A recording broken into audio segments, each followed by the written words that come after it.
In today's video, we are going to be showing you guys every single blue tegu that we have here at Rose City Reptiles.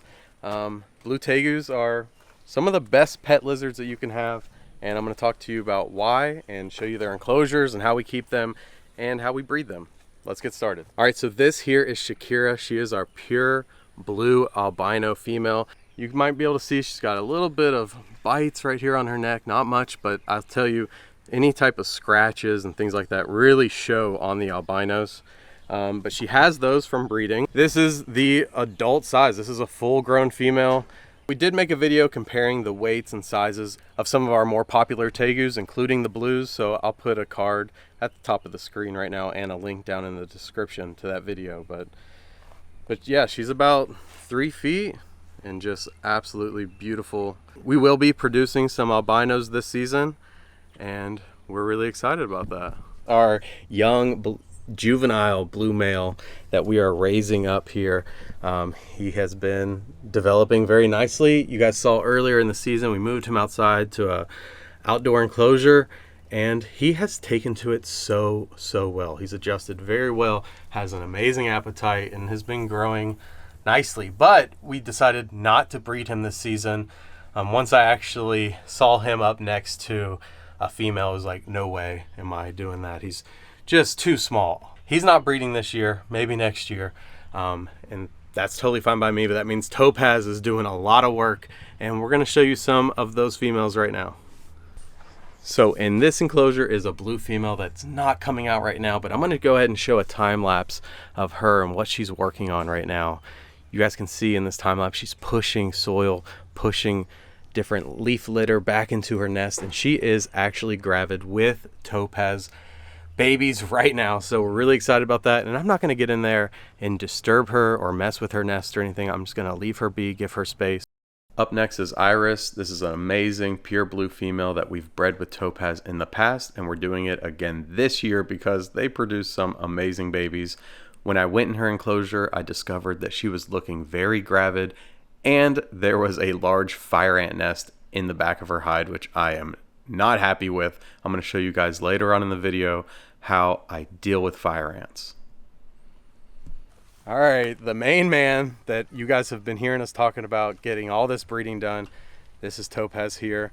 We'll stick in some other clips of him as well while we're talking about him, but amazing breeder, and this year he is putting in the work, you guys. He's produced some amazing babies for us in the past. Seriously, he's cloned himself probably 100 times already. But yeah, we are really excited about some of the babies that we're going to be producing and some of the albinos that we're going to produce with him this season. Pure blue, 100% head albino, Topaz. So yeah, he's seriously, I think he's living his dream life here at Rose City Reptiles, really is. But he'll be getting a little bit of a break soon, and it's not just the pure blues that we're breeding him with. We have him with some hybrids as well. And so let me know what tegus you guys want to meet next. You know, we got reds, hybrids, black and whites. Let me know what you guys would like to see in the next video. Topaz wants to be put down, so he's gonna be put down. There we go, he's back in his enclosure. And we get a lot of questions about these enclosures. Go ahead and bring the camera over. So we have several different styles of tegu enclosures. My favorites are the Retriever dog brand kennels converted into tegu enclosures. They work really good. They're 5x10s, and it's where we try to keep most of our breeding tegus. We keep them in here as, you know, by themselves, and then we also put them in here as breeding pairs. And so you guys can see we have quite a few enclosures here. So if you're new to the channel, make sure you subscribe because we're going to be coming out with more videos like this one in the future. Now for an update on our high black female Marcel, who's been bred with plague. She is still gravid. You guys can see just how big she is. Non-stop digging in her enclosure. Just look around at the ground, you guys. It is, all the grass is pointing towards the hide. Most of it's been destroyed. Look at her push the material. See that? She's pushing this material, pushing it inside of her hide box where she's going to deposit her eggs, I think, any day now. You can see her tail starting to deflate. I don't know if you guys can see that. Starting to get a little bit thinner. She's refused food a couple times now, so I know that we are really, really close to getting eggs from her. So if you guys remember in last week's video, we showed Topaz breeding with Vanessa in this enclosure right here where this massive log is. Well, now there's a new female in here. This is the purple het albino female that we have. We haven't bred her yet. I'm not sure if we're going to. But Vanessa, after she bred with Topaz for multiple days, once I took Topaz out and moved him to a different enclosure, I noticed her climbing the walls, kind of going a little bit crazy, just climbing the walls all day, seemed extremely restless. Anytime my reptiles show me behaviors, I don't like to just write it off and act like, you know, they're just doing it just because reptiles are smart. They don't waste energy. They like to conserve their energy. They're not just going to climb up these walls and pace the enclosure for no reason. And so what I decided to do was take Vanessa and I moved her into the enclosure next door.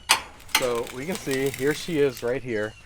She's next door. The purple female that was in here is now in her enclosure, and she immediately settled. She calmed down.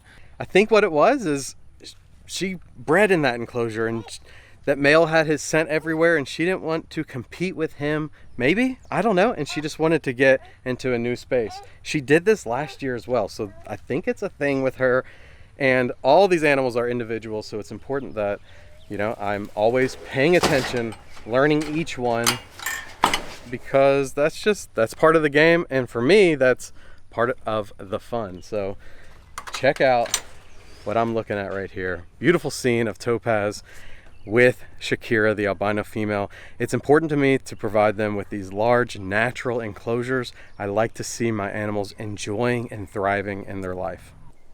So blue Tegus are known for having that teardrop underneath their eye, that black coloring, and the burnt tip right on their nose. They're also known for being some of the smaller Argentine Tegus. When checking on Iris, I noticed there was a ton of fire ants in her hide right where she was laying. Now, she seemed to be completely undisturbed by the fire ants. I've seen that before in the past. The Tegus just, they seem to be able to coexist right with them and be unaffected. Even when I disturbed the nest, the ants were running all over Iris, and she was just, you know, hitting them off, but mostly just doing nothing. But I'm going to show you. I'm still not comfortable with, like, I don't want ants in their hide, and the reason is because if ants are opportunistic, if she gets a cut on her, or, you know, if anything goes wrong, you know, I just worry that they're going to take that opportunity. If they think she's weak at all, they're going to take the opportunity and attack. And so it's definitely not ideal, and I'm going to show you how I deal with this problem when it comes up. And she's kind of not loving me in here. Let me see the camera real quick. You guys can see Iris. You can see her belly starting to show, definitely showing the early signs of being gravid. I'm going to show you back here in her hide a huge ant nest, and we're going to deal with that. So what I like to use, I'll put a link to this down in the description. This is the only stuff that I use, like, actually that can come in contact with the animals. I'm not even going to try to pronounce this. I can't even say it, but diatomaceous earth. Okay, it's, you guys can see ground, fresh water, fossil shell flour. Okay, if you have it, like, if I get some on me right now, it's totally safe to get on me. It's just really soft, feels like flour. But to insects, these, if you looked at this under a microscope, it would be tiny, like, razor blades, and when they walk on it, it cuts them up. It doesn't hurt the Tegus. They're not small enough for it to hurt them. I'm going to go ahead and I'm going to put this on the nest. Net may seem a little barbaric, but it's not. It's the easiest way, stress-free, and just have her right over here in the net while I go over here, and I already put it right around the nest. Okay, and I put a little bit there, and that is going to take care of the problem and get those ants moved out of here. So we've got the hide treated and covered back up, and now we're gonna go ahead and let Iris out of the net. I hate that we had to use it, but you know what? She is not wanting us in there right now, but we need to be in there. But you guys can see how easy the release is. I mean, it's seriously stress-free. She's not darting off. She's just gonna walk back into her hide, because again, typically Me and Iris get along great. She's an extremely friendly Tegu, no problems, but she's just being defensive of her space, and I want to allow her to do that because she's breeding here. And I used to see fire ants in the enclosure, used to completely freak me out. Like, I would immediately remove all the Tegus, empty out the substrate and the hide, get rid of every single ant, get torn up in the process, and it was terrible. But the fire ants really scared me. I thought that they would kill the Tegus. But then over time, I started realizing that whenever I would discover ants, some of these mounds would be quite large. And I'm like, hey, that didn't just get there. You know, like, that took time to build up. And sometimes, you know, and so I started seeing that the Tegus were not harmed by the ants and that they were living with each other without problem. But like I said, I still want to deal with them and treat them and get them removed. But I don't have to necessarily take everything out and take the Tegus out and get them in a new enclosure like I used to. I can keep them in there and treat them this way. I was able to lay some mulch around the greenhouse this week, and I'm really excited to be feeding our reptiles from the reptile garden this summer. Marcel's enclosure, you guys know that she has been nesting very heavily for the past week, and she looks a little deflated, but she doesn't look like she's done laying eggs. 100% chance she's not done. She still has eggs in her belly, which is not ideal. I'd rather her be completely finished, but sometimes they do come out, bask, take a break, and then go back to it. You can see she's still pushing substrate into the nest, but right now she's mainly just taking a break. I saw that her belly wasn't as big as it was yesterday, and so I am pretty sure that we're gonna have some eggs in here, and hopefully she can go back in there, continue laying, and everything goes as planned. So let's hope for the best. About to get in this box and check the eggs and show you guys how amazing their nests are, and hopefully we've got some fertile eggs in here. So let me get this lid off. Okay. And here is the nest. This is what she's been working on, pushing all of this in here. And if we move this, yep, there they are. Do you guys see that? There's the eggs right back here in this hole. Okay, I'm gonna start getting them. I have this box already made. Perlite is inside, and that is our medium that we incubate the eggs in. Over to the nest to check it out, and I would like to just kind of block her from coming in right now. She's just trying to be a good mama. She's not being defensive, which is usually, you know, they're pretty defensive. Right now she's not being defensive. We don't want her to think that there's any problems happening. Everything's good, but we do want to get these eggs and incubate them.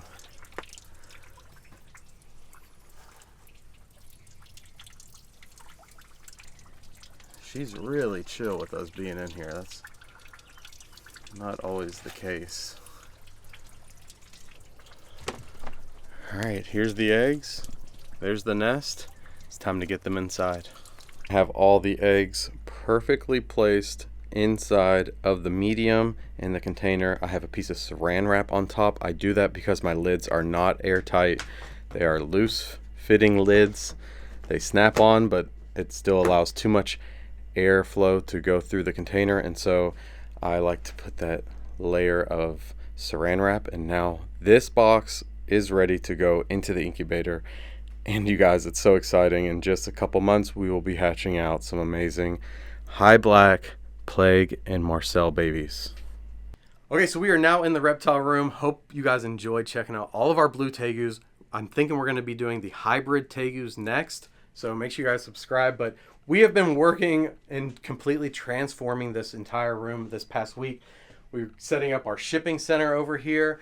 We've got our incubator moved over here, which we're going to be checking on the Tegu eggs that we collected in today's video next Monday. So make sure you subscribe.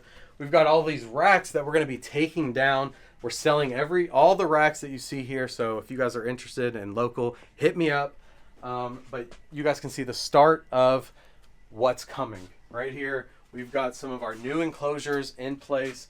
We've got some Tegu enclosures here. We've got the baby baker eye enclosures right over here. I've got another one that still needs set up, and a bunch more of these on their way. I'm excited to get this room finally decked out the way that I always dreamed it to be. Seriously, this is how I envisioned it being, and so excited to see these dreams come into reality right here at Rose City Reptiles and showing you guys, letting you guys witness all of it. So hope you guys enjoyed this weekly update, bringing you guys around the farm, introducing you to our blue Tegus, some of my favorites. If you guys like the video, like, subscribe, and share it, and I'll see you guys next Monday.